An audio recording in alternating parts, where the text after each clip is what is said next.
Bismillahirrahmanirrahim. Assalamualaikum warahmatullahi wabarakatuh. Bismillahirrahmanirrahim. Alhamdulillah. Wassalatu wassalamu ala Rasulillah wa ala alihi wa sahbihi wa man walah. Qala rabbi shrah li sadri wa yassir li amri wa hlul 'uqdatam min lisani yafqahu qawli, amma ba'd. Fa ya ibadallah, usi nafsi wa iyyakum bi taqwallahi faqad fazal muttaqun wa la tamutunna illa wa antum muslimun. Faqala ta'ala mudzakiran bidzalik, ya ayyuhalladzina amanu taqullaha wa qulu qawlan sadida yuslih lakum a'malakum wa yaghfir lakum dhunubakum wa may yuti'illaha wa rasulahu faqad faza fawzan 'azima.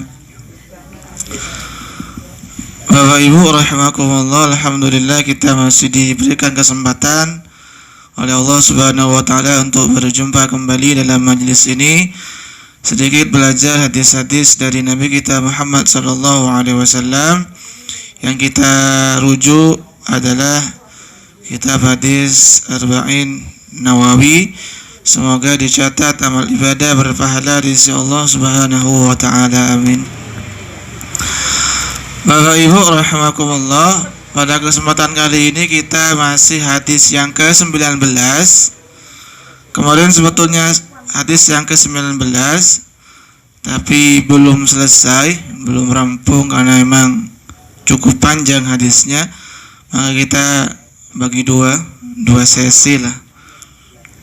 Dua episode.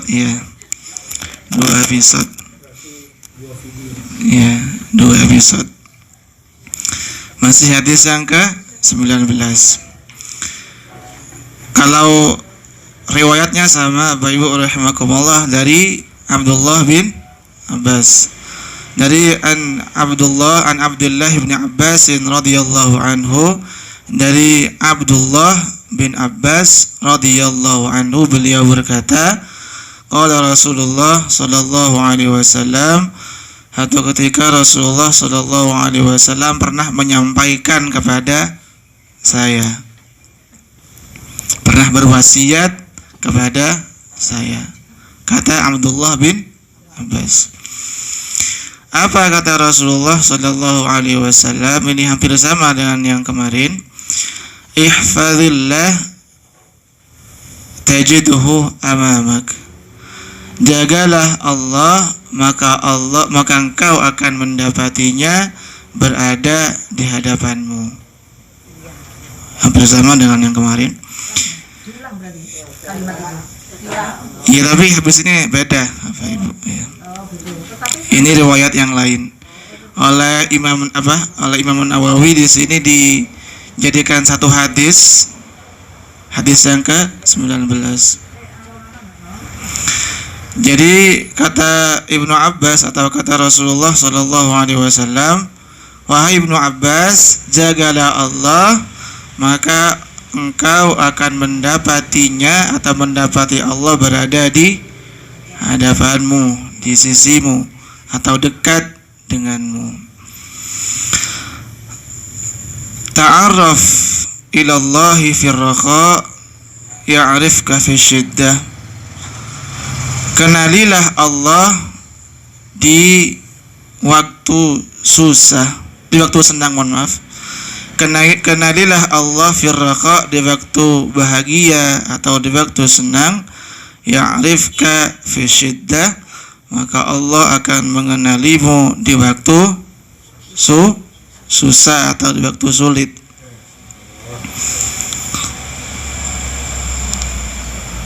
Wa'lam, ketahuilah, annama akhta'aka lam yakul liyusibak. Sudah Ibu ya? Ya, ketahuilah sesuatu yang sudah ditulis luput darimu tidak akan menimpamu. Ini bisa dipahami ya kalimat ini? Luar biasa sebetulnya. Sesuatu yang telah ditulis akan luput darimu tidak akan menimpamu.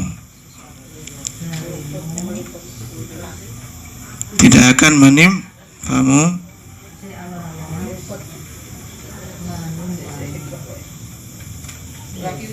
Ya, sesuatu yang sudah ditulis akan luput darimu, tidak akan menimpamu.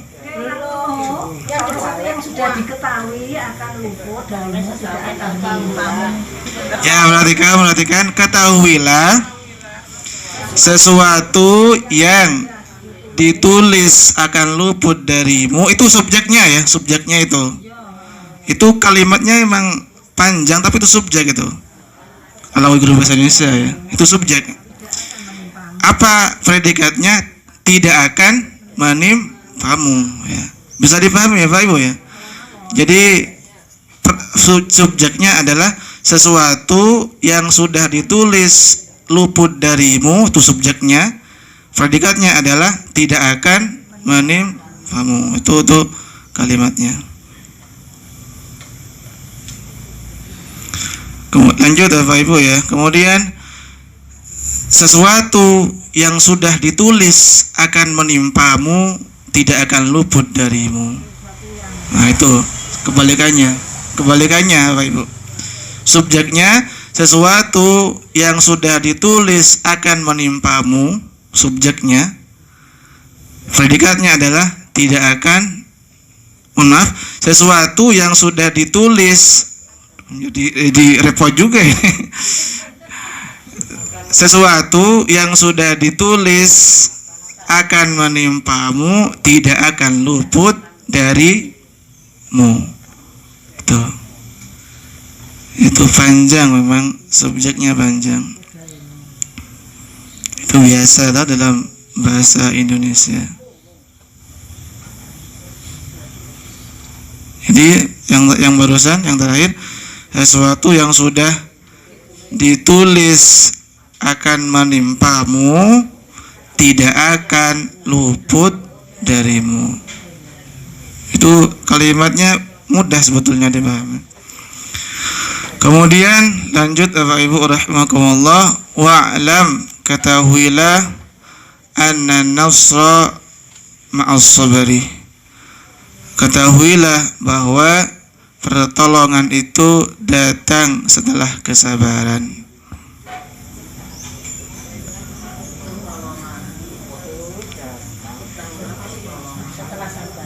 Iya. Iya. Kemudian wa annal faraha ma'al karbi. Iya. Ketahuilah bahwa pertolongan, pertolongan Allah bisa juga. Pertolongan datang setelah kesabaran. Dan kebahagiaan bersama apapun penderitaan. Kemudian wa anna ma'al usri yusra. Apa artinya itu? Kesulitan bersama dengan kemudahan, atau juga bisa dimaknai kemudahan akan datang insyaallah setelah adanya kesulitan yang kita lalui. Jadi itu Allah, hadis yang ke-19 masih kita bahas kalimat demi kalimat pesan Rasulullah ini kepada sepupunya, yaitu Ibnu Abbas, Abdullah bin Abbas ya.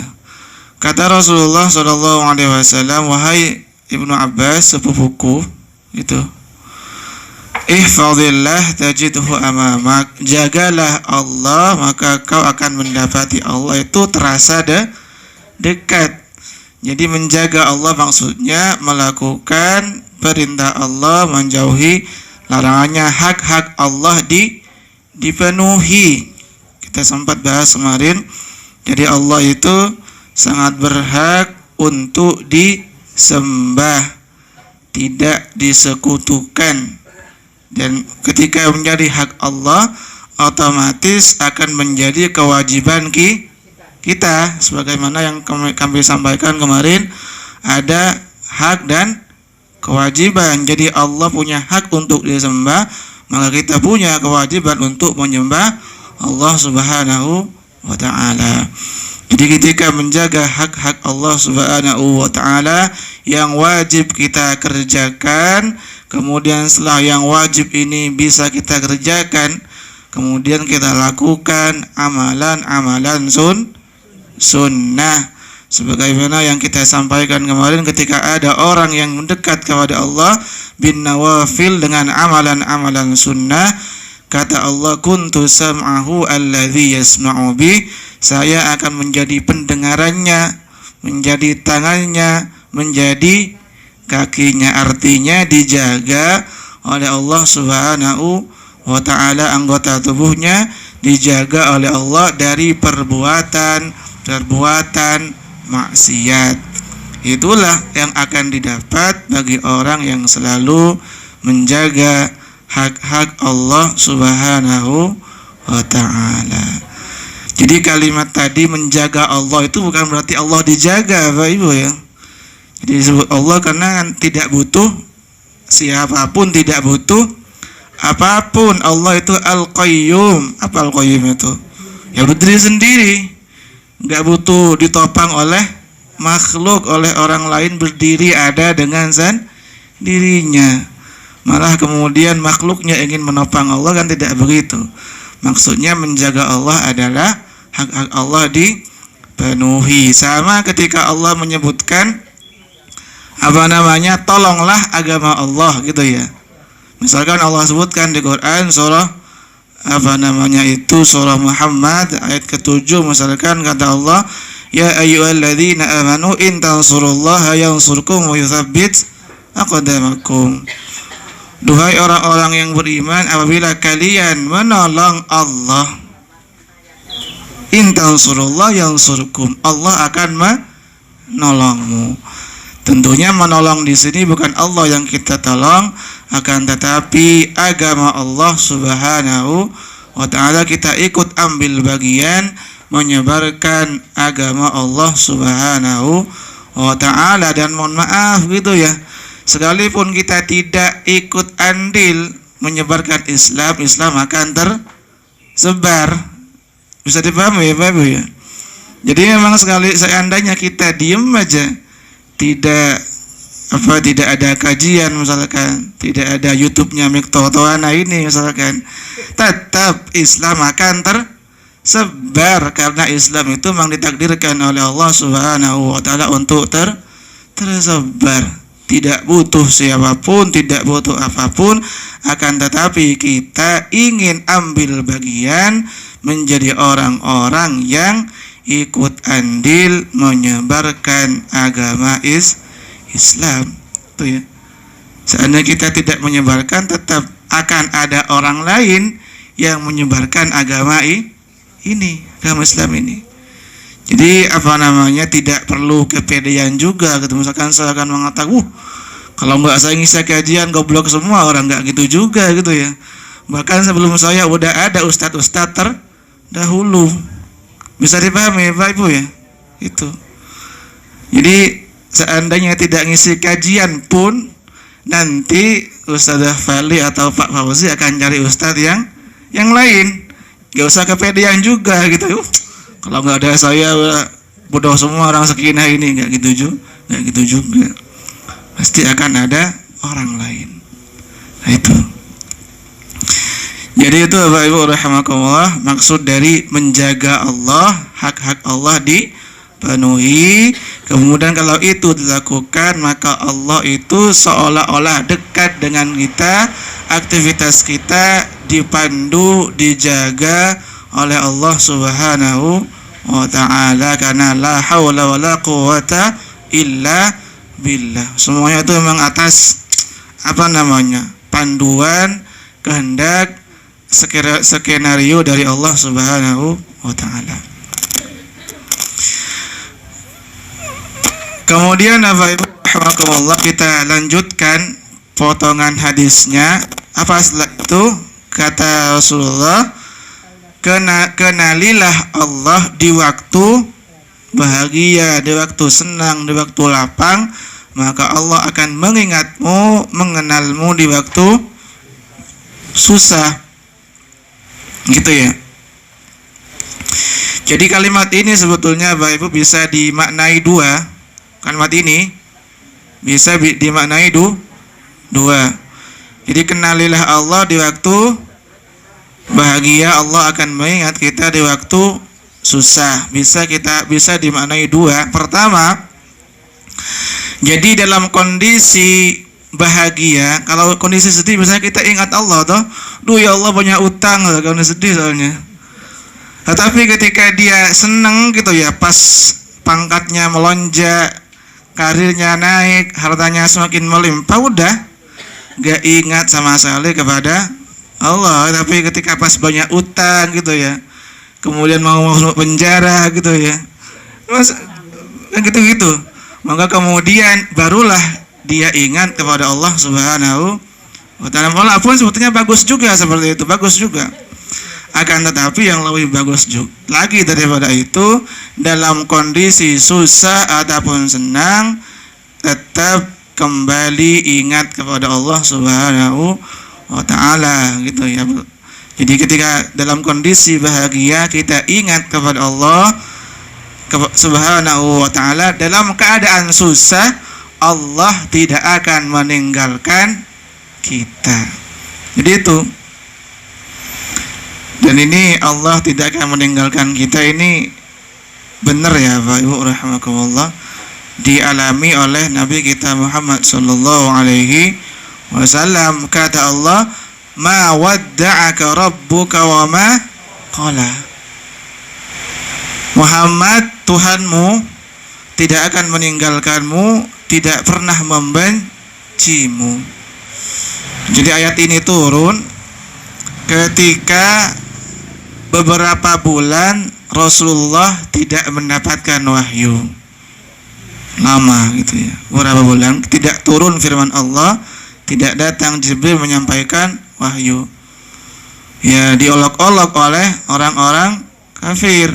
Mat kata mereka, udah Tuhanmu udah meninggalkanmu, sudah Tuhanmu udah membencimu, masa berbulan-bulan tidak turun wahyu? Kayaknya Tuhanmu udah mendeo kamu dari seorang rasul dan nabi, kayaknya kamu gak diangkat nabi lagi nih Mat, kok wahyunya tidak turun-turun, kata orang kafir itu.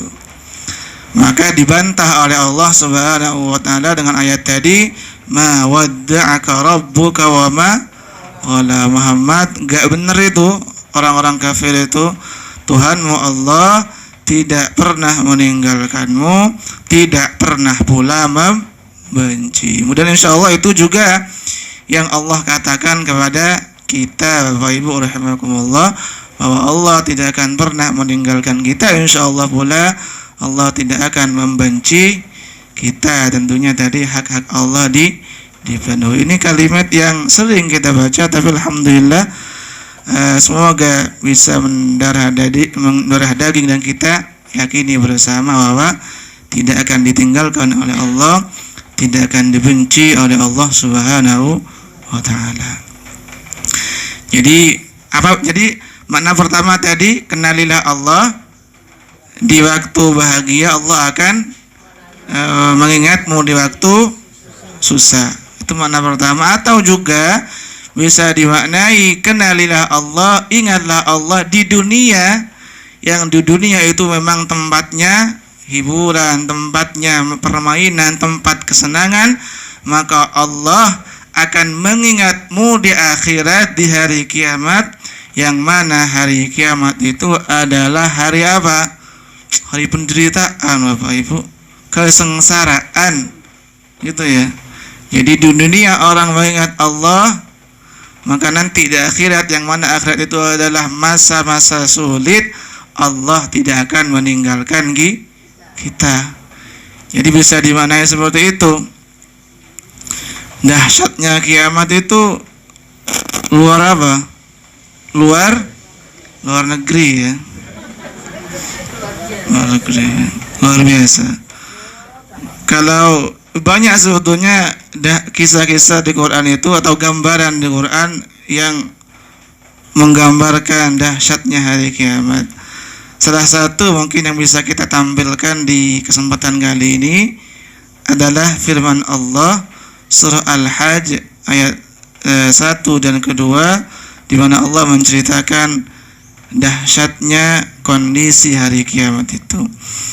Kata Allah, ya ayuhan nasu taqu rabbakum inna zalzalatas sa'ati syai'un azim.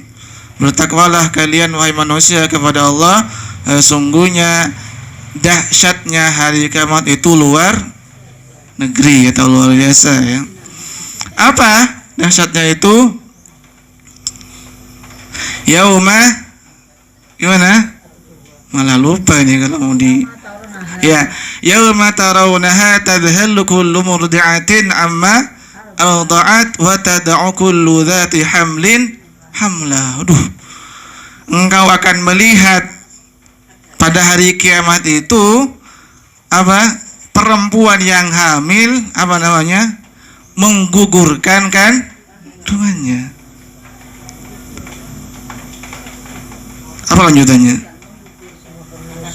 Wa taran nasa sukara wa ma hum bisukara.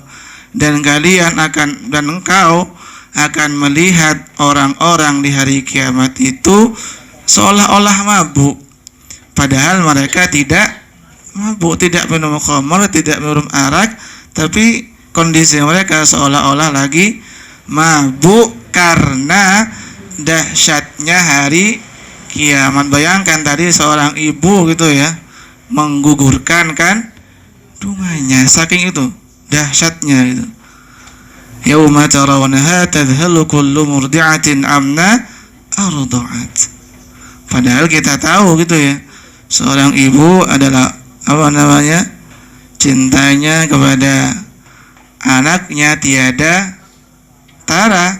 Tetapi ketika melihat kondisi kiamat yang sedemikian dahsyatnya itu, ternyata anaknya digugurkan, termasuk anaknya ditinggalkan. Jadi itu artinya Bapak Ibu rahimakumullah, orang-orang yang ketika di dunia, yang dunia itu merupakan tempat permainan, tempat kesenangan, tetapi ternyata dia masih ingat kepada Allah, tidak lupa kepada Allah, maka nanti di akhirat, di hari kiamat, yang kiamat itu adalah hari yang penuh dengan kesengsaraan, di hari itu ternyata Allah tidak meninggalkan kita, tidak melupakan kita, karena dulunya ketika kita di dunia ingat kepada Allah Subhanahu wa ta'ala. Sebaliknya orang yang ketika di dunia melupakan Allah, ya sama kata Allah, nanti di akhirat akan terlupakan, dilupakan, ditelantarkan, dan nanti dinyemplungkan ke dalam neraka, dicemplungkan, dimasukkan ke dalam neraka. Adapun orang-orang yang melupakan Allah, banyak di dalam Al-Quran diceritakan oleh Allah Subhanahu wa ta'ala. Misalkan Allah sebutkan di Quran surah Taha ayat surah ke 20 ayat 124 sampai 126, kata Allah, wa man a'rada an dzikri fa inna lahu ma'isyatan dhanka wa nahsyuruhu yaumal qiyamati a'ma qala rabbi lima hasyartani a'ma wa qad kuntu basira qala kadzalik atatka ayatuna fanasitaha wa kadzalika al-yawma tunsa. Jadi kata Allah di situ, barang siapa yang berpaling dari peringatanku, maka fa inna lahu ma'isyatan dhanka, maka akan kami sediakan baginya kehidupan yang sempit. Di dunia dikasih kehidupan yang sempit. Boleh jadi hartanya banyak, boleh jadi pangkatnya irjen lah, enggak kan, yang lain lah, yang lain aja. Boleh jadi pangkatnya tinggi gitu ya, inspektur jenderal gitu kan. Tetapi Allah sebutkan ma'isyatan dhanka, hidupnya terasa sempit. Ada atau tidak ya orang kaya tapi sempit ya? Tapi saya nggak tahu sih, soalnya belum pernah kaya ya.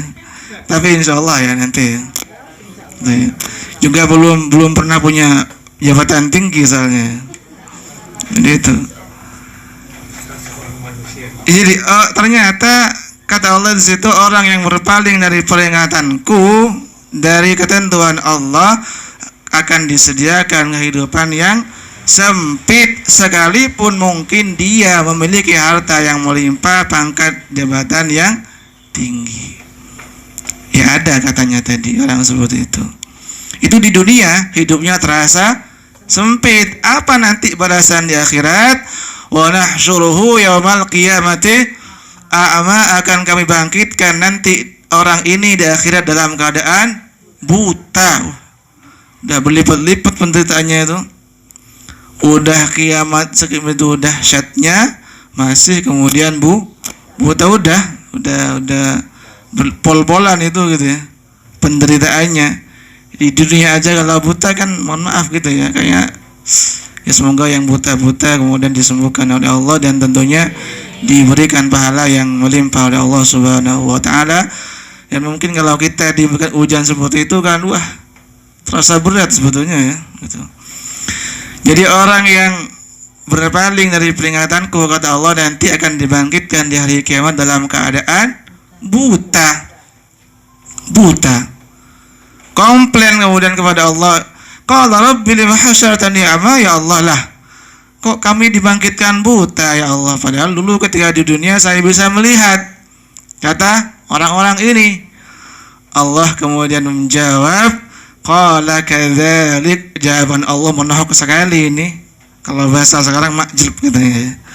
Jadi kata Allah, qala kadzalika atatka ayatuna fanasita, ya dulu ketika peringatanku datang kepadamu kamu melupakannya, maka saat ini pun kamu juga akan dilupakan.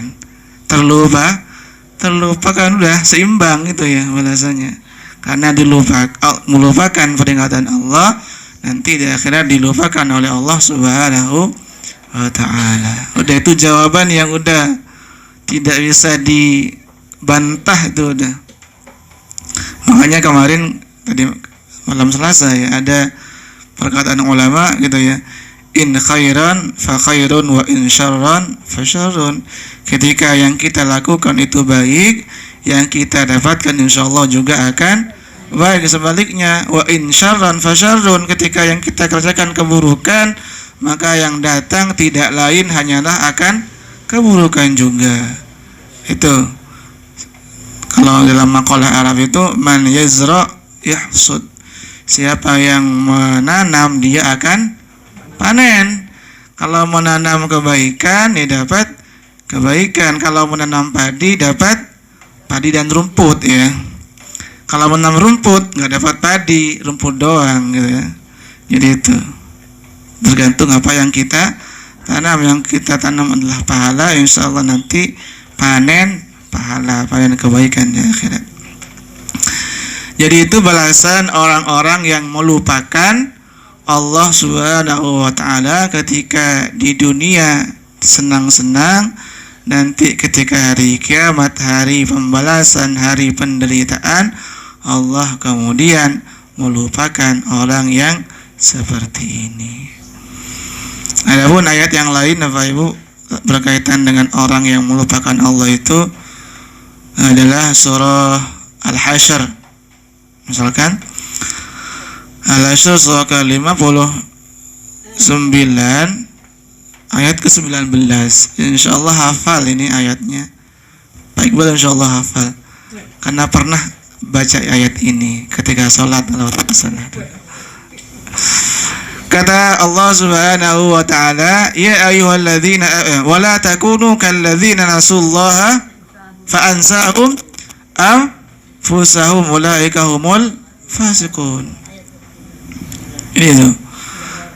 Janganlah kalian menjadi orang yang melupakan Allah. Kalau itu dilakukan fa ansahum anfusahum, maka Allah juga akan melupakanmu. Udah itu timbal baliknya bahasanya bagi orang-orang yang melupakan Allah Subhanahu wa ta'ala juga dilupakan oleh Allah. Itu. Tapi mungkin perlu kami sampaikan juga, ketika saya mengatakan Allah melupakan, bukan berarti Allah lupa, Pak Ibu ya. Bisa dipahami ya, Pak Ibu? Jadi Allah itu tidak lupa gitu sebetulnya, tapi memang ditinggalkan. Udah tidak direken kalau bahasa Jawa ya. Itu bahasa Madura sebetulnya, tapi diambil oleh orang Jawa. Reken itu. Tidak direken. Itu jadi itu.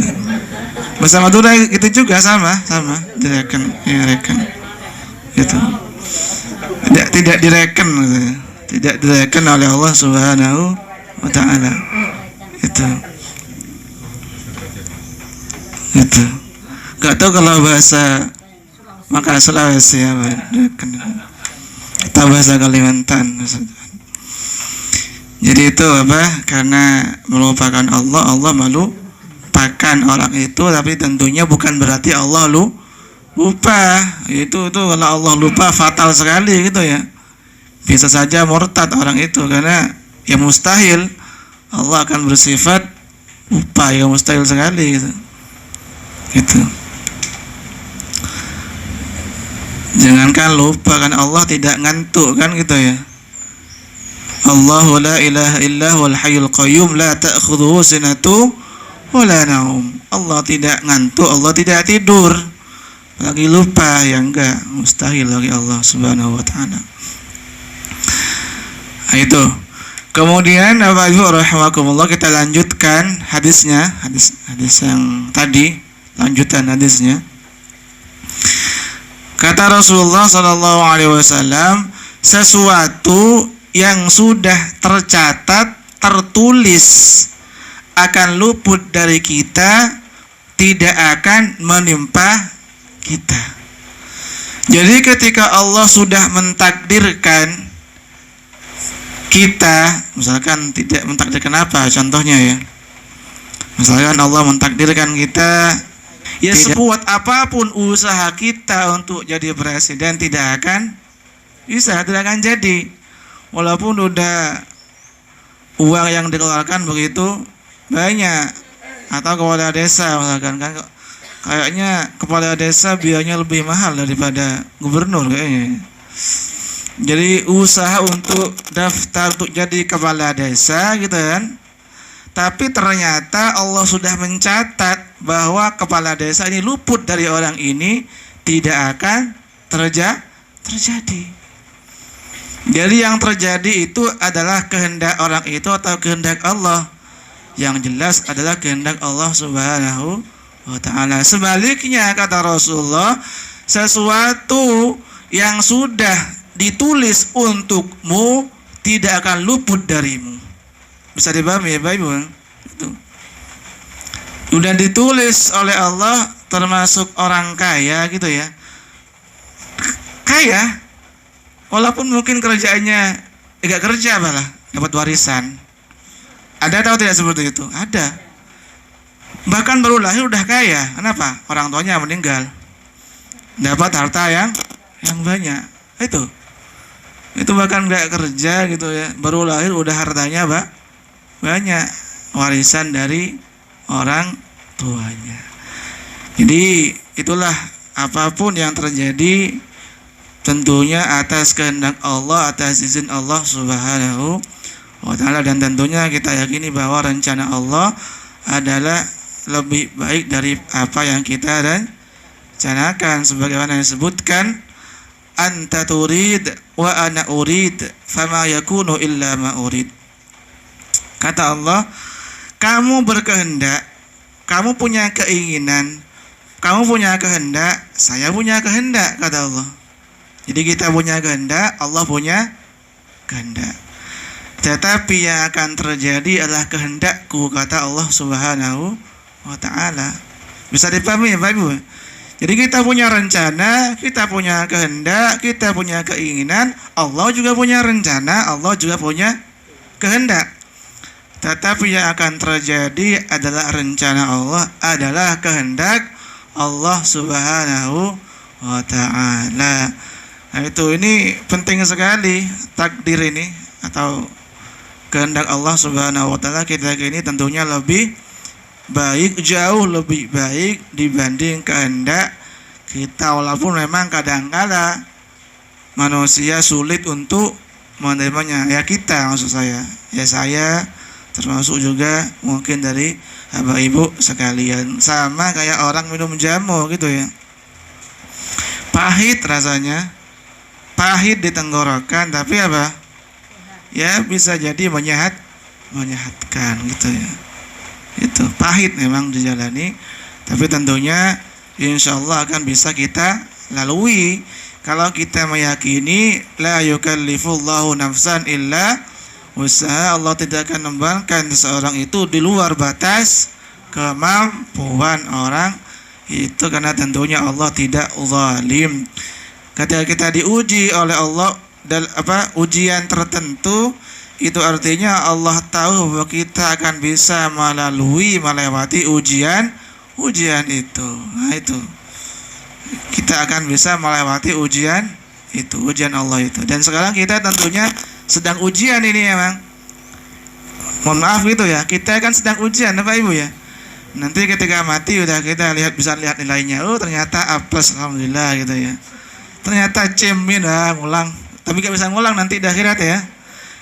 Gak bisa hidup kembali ya. Nanti ngulang gak ada ngulang nanti. Gitu.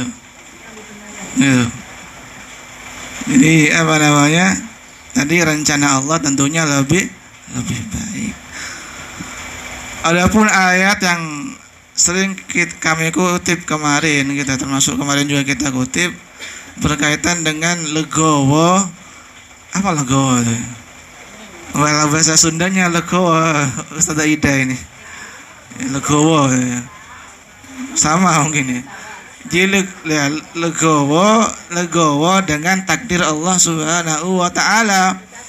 Ayat Al-Qur'an yang berkaitan dengan legowo dengan takdir Allah ini adalah firman Allah yang kemarin kami kutip, surah Al-Hadid ayat berapa?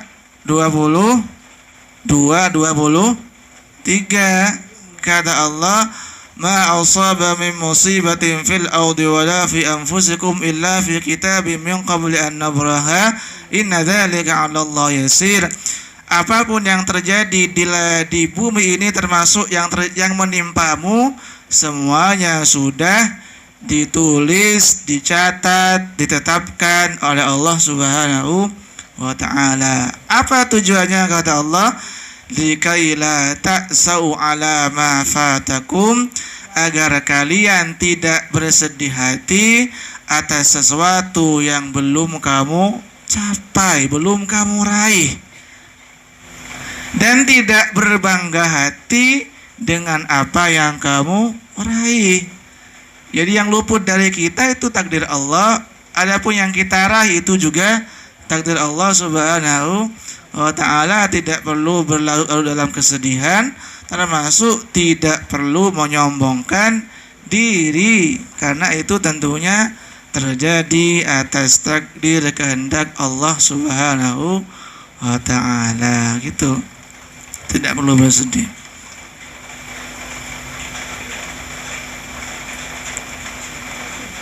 Ya. Kemudian Bapak Ibu rahimakumullah, ayat Al-Qur'an juga yang berkaitan dengan beriman kepada takdir Allah ini, Allah sebutkan di Quran juga surah At-Taghabun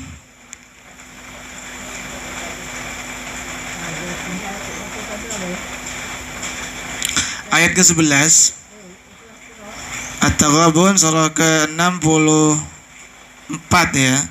At-Taghabun 64 ayat ke-11 kata Allah, ma asaba min musibatin illa biidznillah wa may yu'min billahi yahdi qalbah. Tidaklah sesuatu yang terjadi kecuali atas izin Allah Subhanahu wa ta'ala, atas takdir Allah Subhanahu wa ta'ala. Wa may yu'min billahi yahdi qalbah. Barang siapa yang beriman kepada takdir Allah ini, kepada ketetapan Allah ini, yahdi qalbah, Allah akan menuntun hatinya. atau juga melembutkan hati orang itu. Yahdi qalba, dilembutkan hatinya. Itu. Atau insyirah ya, insyirah. Apa insyirah itu? Ya legowo tadi, hatinya, dadanya tentram, legowo. Legowo bener gak? Apa namanya? Tajwidnya legowo bener ya? Fasih ya. Legowo. Kemudian Bapak Ibu rahimakumullah, kita lanjutkan hadis yang tadi, potongan hadisnya. Kata Rasulullah, wa'lam anna nasra ma'as sabri. Ketahuilah bahwa pertolongan Allah itu datang ketika kita bersabar. Bersabar ini bukan berarti menyerah ya Bapak Ibu ya. Sabar bukan berarti nyerah. Contoh. Misalkan Mas Tuan contohnya ini. Mas Tuan membangun usaha. Sebulan 2 bulan nggak dapat pelanggan. Kemudian udahlah sabar aja, kita tutup aja. Bukan itu sabar gitu ya. Sabar itu tetap kekeh istiqomah menjalankan apa yang kita inginkan itu, usahakan itu. Itu sabar namanya. Bukan menyerah, beda sekali ya. Tahu mungkin orang daftar beasiswa kuliah gitu ya. Tahun ini misalkan. Langsung lolos alhamdulillah gitu ya. Daftar tes bahasa Inggris misalkan. Gagal. Udahlah, sabar aja. Gak usah ikut lagi gitu ya. Enggak begitu. Sabar itu dia kekeh terus belajar lagi agar bisa loh. Oh, itu sabar namanya. Barulah ketika itu dilakukan, pertolongan Allah akan datang. Itu namanya sabar. Sama kasusnya, mohon maaf, dengan orang-orang Palestina misalkan. Dijajah, dibom, udahlah sabar. Serahkan tanah kita ke Israel. Gak gitu ya. Sabar itu adalah tetap memperjuangkan tanah kelahirannya, itu sabar namanya. Barulah kalau itu dilakukan, pertolongan Allah akan datang. Sabar bukan menyerah, bukan pasrah. Sangat berbeda sekali. Nah itu. Dan itu ketika kita bersabar melakukan sesuatu, maka pertolongan Allah akan segera datang. Semakin besar ujian, semakin besar cobaan, semakin dekat pertolongan Allah Subhanahu wa ta'ala. Dan ini sebetulnya Bapak Ibu dialami oleh Rasulullah sallallahu alaihi wasallam, termasuk oleh para nabi yang lain. Contoh sebagaimana kami sampaikan kemarin kisahnya Nabi Musa. Ternyata ditolong oleh Allah ketika udah darurat gitu ya. Kenapa kita tidak bertanya, ya Allah kok gak kemarin-kemarin sih ditolong gitu ya, kok sekarang gitu kan. Kemarin kemana aja ya Allah kok baru sekarang, gak gitu kan. Jadi semakin kita mepet kondisi kita, semakin darurat yang kita alami, semakin dekat pertolongan Allah Subhanahu wa ta'ala. Itulah yang dialami oleh para nabi dan rasul, termasuk dialami oleh Rasulullah dan para sahabatnya. Allah kisahkan ini di Quran surah Al-Baqarah ayat 214.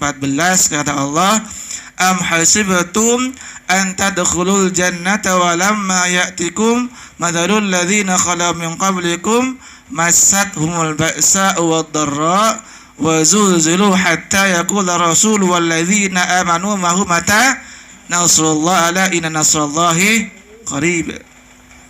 Jadi ini tentunya dahsyat ayat ini. Kata Allah, apakah kalian menyangka bahwa kalian akan dengan mudah masuk surga? Kata Allah, sedangkan umat-umat terdahulu terbiasa ditimpa kesulitan, ditimpa penderitaan yang memuncak. Barulah ketika penderitaan itu memuncak, mereka bilang, mata nasrullah, kapan ya pertolongan Allah itu akan datang? Ala, sampaikan bahwa inna nasrullahi qarib, pertolongan Allah itu udah dekat, sangat dekat. Jadi al-ba'sa wa dharra, kita belum diuji udah minta pertolongan gitu ya, itu kan kurang enak juga gitu ya. Ujian dulu baru keluar hasilnya, nilainya kalau keluar gitu. Sama kayak orang gak sekolah pengen lulus, ada atau tidak seperti itu? Gak ada. Sekolah dulu, ikut ujian dulu, baru kemudian lulus gitu. Sama, lalui ujian-ujian ini dulu, tentunya minta pertolongan kepada Allah Subhanahu wa taala. Insyaallah sebentar lagi pertolongan Allah akan datang. Nah, itulah yang dialami oleh Rasulullah sallallahu alaihi wasallam, idza jaa nasrullahi wal fath wa ra'aitan nas yadkhuluna fi dinillahi afwaja. Ayat ini turun ketika Fathu Mekah, ketika usia Rasulullah sekitar 62 tahun atau bahkan lebih gitu ya. Mohon maaf gitu, artinya Rasulullah atau 61 ya, tahun ke-8 soalnya.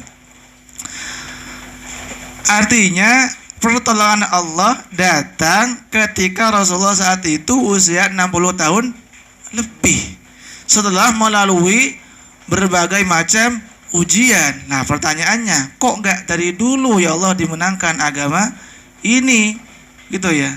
Tentunya Allah ingin tahu keistiqomahan kita, keuletan kita menghadapi ujian-ujian dari Allah Subhanahu wa taala. Insyaallah pertolongan dari Allah amat sangat dekat. Sedikit lagi ya Pak Ibu ya, ini udah offset waktunya kayaknya, ini udah berlebih ini. Takutnya HP-nya nanti ngedrop ya. Kemudian sedikit lagi kita lanjutkan hadisnya. Kata Rasulullah sallallahu alaihi wasallam, wa anna al-farha ma'al karbi. Kebahagiaan itu datang setelah penderitaan dan kesulitan, setelah bersama kemudahan. Itu insyaallah bisa dipahami. Atau mungkin ada istilah di kita itu kan apa? Berakit tuh. Ya, berakit-rakit dahulu, berenang-renang ke tepian. Ya itu bersusah-susah dahulu, bersenang-senang, berbahagia kemudian gitu. Jadi bisa ya seperti itu.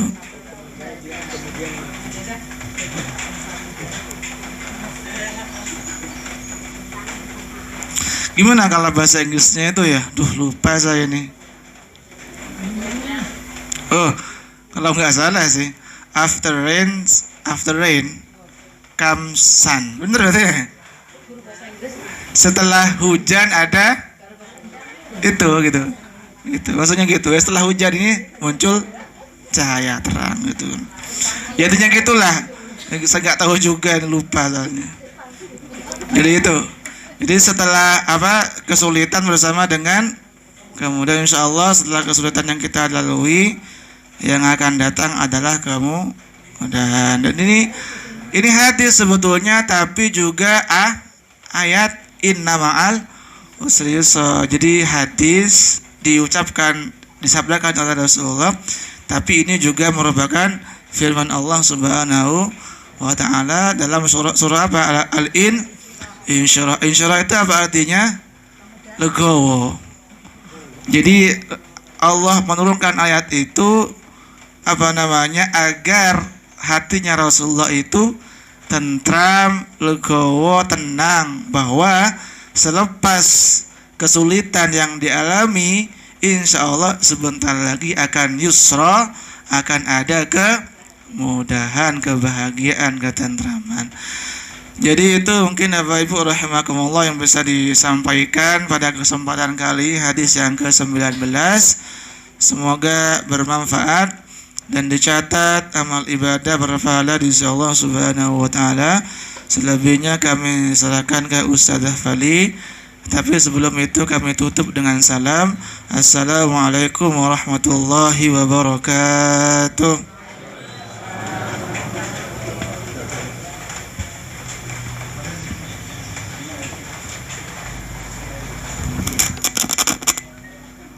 Alhamdulillah. Assalamualaikum warahmatullahi wabarakatuh. Kok mual si Bubu menyauri gitu.